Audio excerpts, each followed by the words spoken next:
Here. You try. What's this? What's it look like? Before we inherit the world, we inherit the worldview of our parents. As our first teachers, they present problems and solutions, and we learn how to view the world through their eyes. I see with more than eyes, you know that. A bold claim, is it not? Frigga believes herself to be I'm the wisest person in Asgard. You'd be right to think Thor's mother brazen. But, crucially, you'd be wrong to think yourself any different.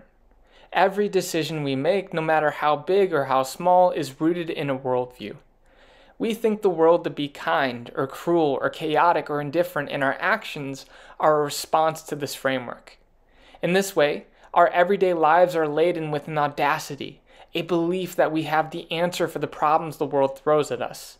When parents have children, they double down on their worldview, passing their experience and knowledge to their children. Whether we like it or not, our communities are just as responsible for shaping us as we, the individual, are.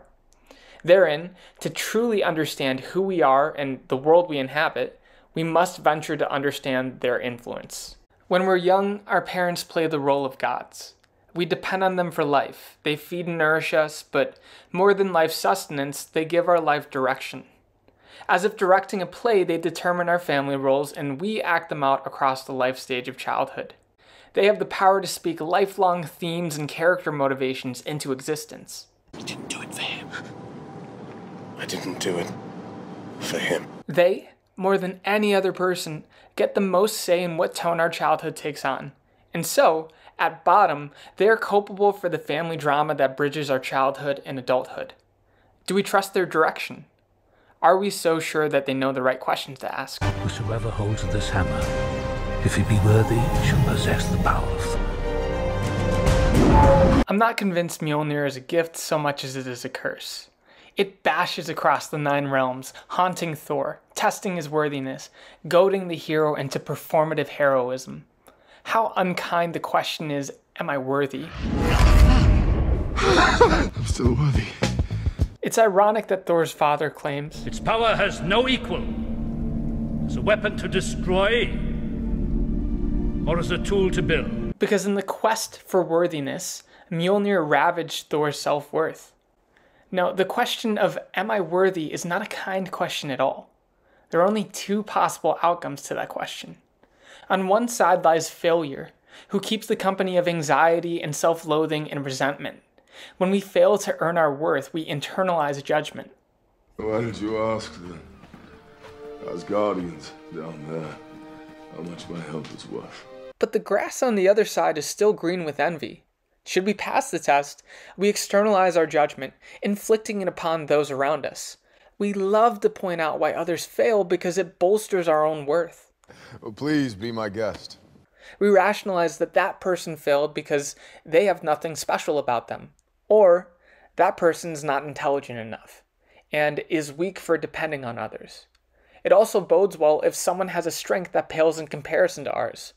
Maybe that person's strength is impressive, but it's not as impressive as our strength. We rationalize because if someone comes close to success, it threatens our individual worth. The king of the hill can only tower over others if he is higher or if others are lower. Comparison is relative, so it's important for our pride that we distance ourselves. Very, very interesting theory. I have a simpler one. You're all not worthy. Self-righteousness is fool's gold through and through. To the untrained eye, it looks attractive. I'm a prince from another world, and I'm used to giant, shiny, golden castles. We make habit of basking in the spoils of victory. I've killed twice as many enemies as that, and every one of them would have rather killed me, but none succeeded. We expect to win any battle that comes our way, but really, that's just because we are so averse to the sting of loss. Connect 4.